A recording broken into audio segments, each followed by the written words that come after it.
Bonjour à tous. Dans cette nouvelle vidéo, nous allons explorer la force électromagnétique et les interactions avec le statique en relation avec ICO. Dans la deuxième définition moderne du statique est écrit que le statique est capable de manifester un phénomène électromagnétique dénué de caractéristiques physiques. Si quelqu'un était capable de déplacer quelque chose par la pensée, comme on voit souvent dans les films, mais que ni la force employée ni d'autres facteurs ne puissent être mesurés, on serait alors dans ce cas de figure. Autrefois, nous considérions qu'un statique ne pouvait que postuler et percevoir les choses, mais son véritable pouvoir réside dans cette capacité récemment découverte à manifester des phénomènes électromagnétiques. Pourtant, sans en présenter les caractéristiques de l'univers matériel. Mais alors, qu'est-ce que c'est la force électromagnétique? On appelle l'électromagnétisme l'étude des charges électriques en mouvement les unes par rapport aux autres. Électrique et magnétique réunis dans un concept de champ électromagnétique. La lumière visible, par exemple, correspond aux ondes électromagnétiques auxquelles nos yeux sont sensibles. Et voici une onde visible. La force électromagnétique peut se révéler aussi répulsive ou alors attractive.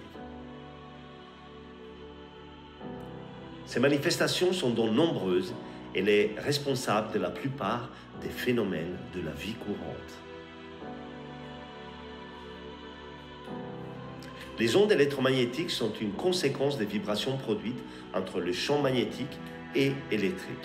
Ici, à gauche, vous avez une onde électrique, puis vous avez un champ magnétique, et puis ces champs magnétiques perturbent le champ électrique, qui lui-même va perturber le champ magnétique, et ainsi de suite, jusqu'à ce que des vibrations se produisent, et qu'à ce moment-là, une onde électromagnétique, qui va à la vitesse de la lumière, se propage. Et ici, vous avez différents types d'ondes, dont la lumière.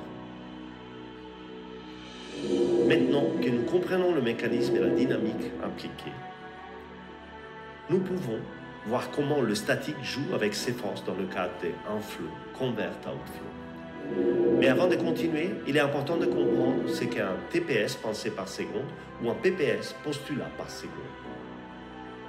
Le postulat par seconde est une mesure de lui-même et existe avant toute manifestation d'énergie. Il est capable de provoquer des manifestations d'énergie à la fois dans la pensée, mais aussi dans le reste. Mais il est lui-même de nature statique. TPS, par contre, il s'agit essentiellement de la même chose, mais plus facile à comprendre. Elle signifie littéralement la quantité de pensées qui se produisent par seconde.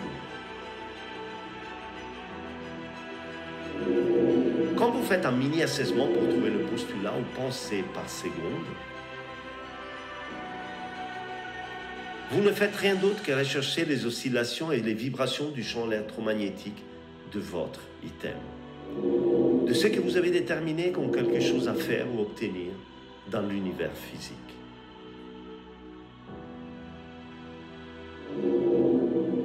Pourquoi c'est toujours le sixième élément de l'assessment?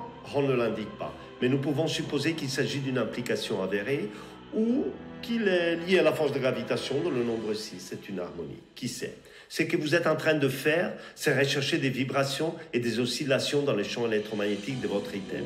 Et lorsque vous avez l'idée de recevoir le nom de PPS ou de TPS trouvés dans les mini-assessments, vous accordez à ces vibrations ou ces oscillations d'ondes électromagnétiques.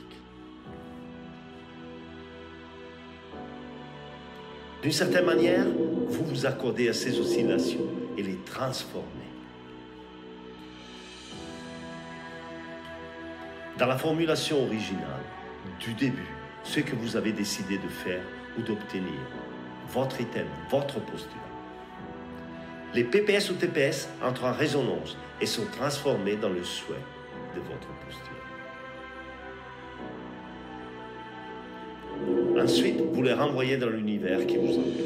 Selon Ron, il importe peu que la formulation soit exacte ou non, tant qu'elle est proche de ce que vous essayez de faire ou d'obtenir, tel que votre postulat initial. Mais cela doit être fait dans l'instant, dans le moment, parce que vous obtenez la bonne fréquence électromagnétique et vous devez l'envoyer instantanément. Et vous agissez alors comme un véritable outil canalisant les phénomènes électromagnétiques sans manifester les propriétés de l'univers matériel. Bravo! C'est tout, c'est simple, c'est génial. Eh bien, merci d'avoir regardé cette vidéo et je vous dis au revoir, à la prochaine. Ciao!